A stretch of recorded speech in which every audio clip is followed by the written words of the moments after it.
رسول پاک صلی اللہ علیہ وسلم احساس والے نبی ہیں، اور احساس حضور نے امت کا کیا، احساس والی زندگی گزاری، ہر لمحہ محبوب پریشان رہے۔ یہ تھوڑا عرصہ پہلے ڈاکٹر ہارون صاحب مسلمان ہوئے ہیں، اور ابھی انہوں نے 2-3 کتابوں کا انگریزی میں ترجمہ کیا ہے، اور بھی کچھ کتابوں پہ وہ کام کر رہے ہیں۔ ہالینڈ کے رہنے والے ڈاکٹر صاحب ہیں۔ توجہ ہے میری بات پر آپ عزیزوں؟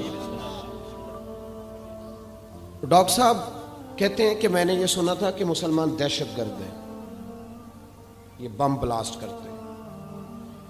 تو میں جہاں لفظ اسلام آتا تھا وہاں سے میں تھوڑا بچ جاتا تھا، پیچھے ہٹ جاتا تھا، لیکن میرے مزاج کے اندر یہ بات شامل تھی کہ میرے اندر اللہ نے بڑا انسانیت کا جذبہ رکھا ہوا تھا۔ تو میں ایک تنظیم قائم کر رہا تھا، میرا خیال تھا کہ ایک ایسی جماعت بناؤں کہ جو پوری دنیا کے اندر اسلام، توجہ ہے میرے عزیزوں کی؟ کہتے میرا خیال تھا ایسی جماعت قائم کروں کہ جو پوری دنیا میں لوگوں کی خدمت کرے، اور بغیر امتیاز کے کرے، اسلام والوں کی بھی اور غیر مسلموں کی بھی۔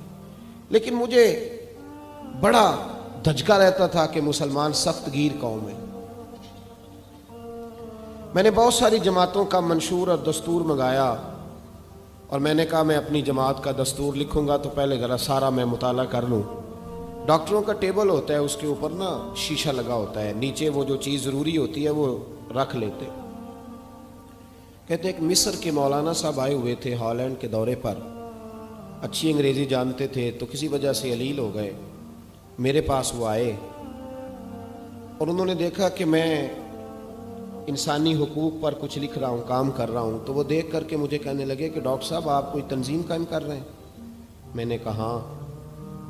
تو کہتے انہوں نے ہلکا سا ٹچ دیا، زور نہیں دیا، اور ویسے بھی جو ہلکی بات ہوتی ہے وہ ذرا دل میں جلدی بیٹھ جاتی ہے۔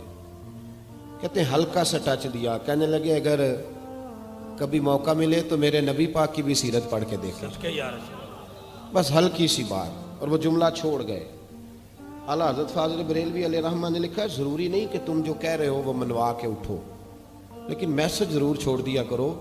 جب انسان کے ذہن میں بات ہوتی ہے یہاں سٹاک ہوتا ہے جب بات کا، تو جب وہ کام کرنے لگتا ہے تو ایک دفعہ وہ بات سامنے ضرور آتی ہے، کہہ دیا کرو۔ انہوں نے کہہ دیا کہ ڈاکٹر صاحب ایک دفعہ حضور کی سیرت بھی پڑھ لیں۔ کہتے ہیں میرے ذہن میں بات بیٹھ گئی، مصروف آدمی تھا، زیادہ تو نہیں میں مطالعہ کر سکتا تھا، لیکن میں ایک دن 10 منٹ گھر میں ملے تھے تو میں کمپیوٹر پہ بیٹھا، اور میں نے کہا کہ انگریزی میں جو کتابیں حضور سید عالم صلی اللہ علیہ وسلم کی سیرت کی ہیں ان کو ذرا دیکھتا ہوں۔ تو فرماتے ہیں کہ میں نے نیٹ پہ سرچ کیا، پہلی حدیث آئی اور میں کلمہ پڑھ کے مسلمان ہو گیا۔ حدیث کہاں ہے؟ سبل الہدی والرشاد میں بھی ہے، کنز المال میں بھی ہے، مسند احمد میں بھی ہے، ابن اسحاق میں بھی ہے، ابن اشام میں بھی ہے، اور شاید سیرت کی تمام کتابوں میں آپ کو روایت مل جائے۔ نبی پاک صلی اللہ تعالی علیہ وسلم کی حدیث اور روایت کرتے ہیں حضرت سلمان فارسی رضی اللہ تعالیٰ عنہ، اور ساتھ ہیں سیدنا بلال حبشی رضی اللہ تعالیٰ عنہ۔ فرماتے ہیں ہم گھر سے نکلے، حضور نے فرمایا ذرا جلدی چلو ایک ضروری کام ہے۔ فرماتے ہیں بڑی تیزی کے ساتھ آج روٹین سے ہٹ کر محبوب نے تیز تیز قدم مبارک اٹھائے، تیز تیز، اور فرماتے ہیں ایک گلی ہم نے کراس کی، دوسری گلی میں جو پہنچے تو پھٹے پرانے کپڑے، سادی سی بی بی، اور حالت بتاتی تھی کہ بیچاری کسی غریب گھر کی ہے۔ وہ سڑک پہ کھڑی تھی اور رو رہی تھی۔ میرے کریم رسول نے فرمایا بلال اسے پوچھو کیا مسئلہ ہے، کیوں روتی ہے؟ تو حضرت سلمان عرض کرتے ہیں میں نے کہا حضور میں پوچھ لیتا ہوں، آپ جائیے، کام بڑا ضروری ہے جو نکلیں، میں معلومات کرتا ہوں۔ تو محبوب نے فرمایا نہیں، اس کے آنسو پوچھنے سے ضروری کوئی کام بھی نہیں، پہلے اس کی داد رسی ہوگی، اسے پہلے پوچھا جائے گا۔ روتے نہیں رہتے لوگ گھروں میں، لوگ گزر نہیں جاتے چپ کر کے؟ کتنے لوگ تڑپتے ہیں، کون احساس کرتا ہے؟ نبی پاک سید عالم صلی اللہ علیہ وسلم رکے اور اس خاتون سے پوچھا کیا بات ہے؟ اس نے کہا کہ بات کوئی بھی نہیں، میرا ایک ہی موٹا سا مسئلہ ہے۔ کہا وہ کیا؟ کہنے لگی میں غریب ہوں، اور غریبی بذات خود بہت بڑا گناہ ہوتی ہے، لوگ بڑا جرم سمجھتے ہیں اس کو، بذات خود میں نے شروع میں کہا نا کہ مذہبی سٹیج کی بھی صدارت غریب آدمی نہیں کر سکتا، کیونکہ غریب جو ہوا جہد کول دتھی ہونی انہیں نیڑے بہنا ہے نا جی، جہد کول نہیں انہیں تو پیچھے جا کے بہنا اینڈ تے کول کیڑا دتھی ہے۔ اس سٹیج پہ بھی غریب آدمی کی صدارت نہیں ممکن ہو ہی نہیں سکتا۔ میرے رسول پاک سید عالم صلی اللہ تعالی علیہ وآلہ وسلم نے فرمایا پہلے اسے پوچھو کیا مسئلہ ہے۔ وہ کہنے لگی میں غریب ہوں، بوڑھی ہو گئی ہوں، ساری زندگی غلامی میں گزاری ہے، تیل لینے آئی تھی 5 دینار کا، بوتل میں تیل بھروایا ہے، اور اب بوڑھی ہوں نا تو کمر درد کرتی ہے، پیر پیچھے موڑا ہے تو میں گری ہوں، تیل زمین پی گئی ہے، اب زمین تو واپس نہیں کرتی، لیکن واپس جاؤں گی تو ایک یہودی عورت کی ملازمہ ہوں، وہ درے سے مارے گی، کھال ادھیڑ دے گی، میں بڑی پریشان ہوں، اب نہیں مار کھائی جاتی، ہڈیاں بوڑھی ہیں، قربان جاؤں۔ حضرت بلال کو حضور نے حکم دیا، فرمایا دوڑ کے گھر جا 5 دینار لا۔ فرماتے ہیں 5 دینار لائے، تیل خرید کے دیا، وہ پھر رونے لگی۔ فرمایا آپ کیوں روتی ہے؟ اس نے کہا بتایا نا غریب ہوں، غریب کا جرم کوئی نہیں ہوتا، لیکن پیس دیا جاتا ہے، پھر بھی مار تو اب بھی پڑے گی، اب کیوں پڑے گی؟ تو عرض کرنے لگی محبوبہ مار اس لیے پڑے گی کہ دیر سے کیوں آئی ہے۔ تو میرے کریم رسول اور وہ بی بی حضور ابھی آئے ہیں مدینہ طیبہ، امام یوسف صالحی فرماتے ہیں ابھی آئے تھے حضور، سبل الہدی والرشاد کے مصنف کہتے ہیں ابھی آئے تھے نبی پاک، وہ جانتی بھی نہیں تھی۔ تو سید عالم صلی اللہ تعالی علیہ وسلم نے فرمایا اچھا مار پڑے گی؟ کہا ہاں۔ او بھائی کونسلر جو کل آپ کو کہہ رہا تھا نا میں آپ کا خادم ہوں، کونسلر بے گناہ، بلکہ ہمارے ایس ایچ او صاحب اگر چودھری پہ پرچہ آ جائے تو اس کو ٹیلی فون کر کے پوچھتے ہیں صاحب جی تہاڈے خلاف درخواست آئی ہے، ادا کی کرنا ہے؟ تو غریب آدمی بیچارہ، اس کی غلطی یہ تھی کہ وہ غریب تھا تو اس نے ریڑھی لگا لی چوک میں، اس کو دبوچ کے لے گئے، تینوں پتہ نہیں اتنے نہیں کھلوئی دا، تو اس کے پاس کل انویسٹمنٹ ہی 5000 تھی، سارا لے گئے۔ پھر وہ کونسلر صاحب کے پاس چلا گیا، سر میرے نال چلے آجے ذرا میں تھانے جانا ہے۔ انہوں نے کہا گڈی کرائی آ، پیسے ہے نہیں ایویں تھانے جائیدا ہے۔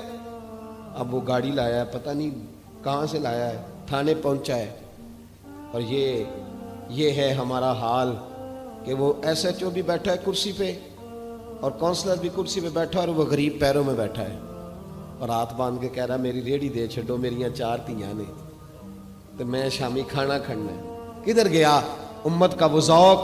ساری زندگی نعتیں سننے والوں بتاؤ تو صحیح نعت نے تاثیر کیا دی ہے روح کو؟ اگر ابھی بھی گھاڑی غریب کے پاس کھڑی نہیں ہوتی تو پھر کیا اثر ہوا ساری زندگی نعت سننے کا؟ میرے مصطفیٰ کریم سید عالم صلی اللہ تعالی علیہ وسلم نے فرمایا اس خاتون سے یہاں کونسلر ساتھ نہیں جاتا، کہتا ہے کر دیا ٹیلی فون، سویرے 9 بجے پہنچ جانا۔ پر کائنات کی سب سے معزز شخصیت حضرت سیدنا بلال حبشی رضی اللہ تعالیٰ عنہ فرماتے ہیں میرے نبی پاک نے فرمایا بی بی چل میں تیرے ساتھ چلتا ہوں، گویا اللہ کی ساری رحمتیں اس کے ساتھ ساتھ چلنے لگی۔ اور آگے آگے نہیں، ساری کتابیں پڑھ لو، وہ پھٹے پرانے کپڑوں والی بی بی آگے آگے اور اللہ کے کریم رسول پیچھے پیچھے، ساری گلیاں اس نے پھرائی، مدینے کی صحرا آ گیا۔ ایک دروازے پہ دستک دی، سے مالکن آئی، وہ بی بی بعد میں کہتی ہے میں بھی بڑی ڈاڈی تھی، طاقت ہی نہیں تھی میرے سامنے کو کھڑا ہو سکے، لیکن جب میں باہر نکلی تو میں نے نور کے حالے میں لپٹی ہوئی ایک عظیم ہستی کو دیکھا۔ فرماتے محبوب کے گورے چٹے رنگ کے اوپر کالی زلفیں اور محبوب پاک کی مقدس آنکھیں جب تک بات کرتے رہے نظریں زمین پہ جھکی رہیں۔ شرم و حیا والے رسول نے بڑے میٹھے، بڑے دھیمے، بڑے خوبصورت لہجے میں کہا، بریلی کے امام فرماتے ہیں نیچی نظروں کی شرم و حیا پہ درود، بڑے دھیمے لہجے میں فرمایا تیری نوکرانی ہے تیری؟ عورت کہتی ہے میں تو حضور کے جلووں میں محو ہو گئی کہ سادگی میں اتنا حسن میں نے دیکھا ہی نہیں، تیری نوکرانی ہے؟ کہا ہاں۔ تو میرے محبوب نے فرمایا بیچاری کی غلطی کوئی نہیں، اسے مارنا نا، اس سے تیل گر گیا تھا، نیا خریدتے دیر ہو گئی، رو رہی تھی تو میں سفارش کرنے آیا ہوں۔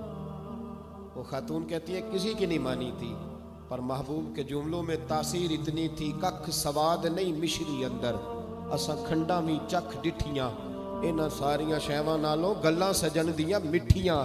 فرماتے ہیں نبی پاک صلی اللہ تعالی علیہ وآلہ وسلم نے فرمایا کچھ نہ کہنا. کہنے لگی نہیں کہتی, میرا وعدہ رہا, کچھ نہیں کہوں گی. اب میرے حبیب نے پھر نظر اٹھائی اور اس غریبنی کی طرف دیکھا اور فرمایا تو اگر کہے تو میں جاؤں, تو اگر کہے تو میں خود بھیک دیں, خود ہی کہیں منگتے کا بھلا ہو, تو اگر کہے تو میں جاؤں. اس نے خراج پیش کیا تو چند آنسو گرائے. کہنے لگی محبوبہ جیسے بندہ نوازی.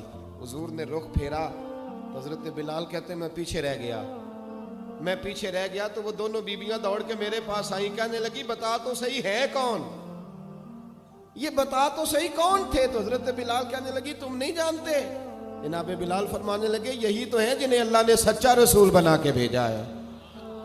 بیبیاں دوڑ کے آئیں. کہنے لگی محبوبہ دروازے تک آئے ہو تو خالی تو نہ لوٹاؤ, مہربانی فرماؤ ہمیں بھی کلمہ پڑھا دو. ڈاکٹر ہارون کہتے ہیں وہ بیبیاں وہاں کلمہ پڑھ رہی تھی اور میں حدیث پڑھ کے کلمہ پڑھ رہا تھا. بھائی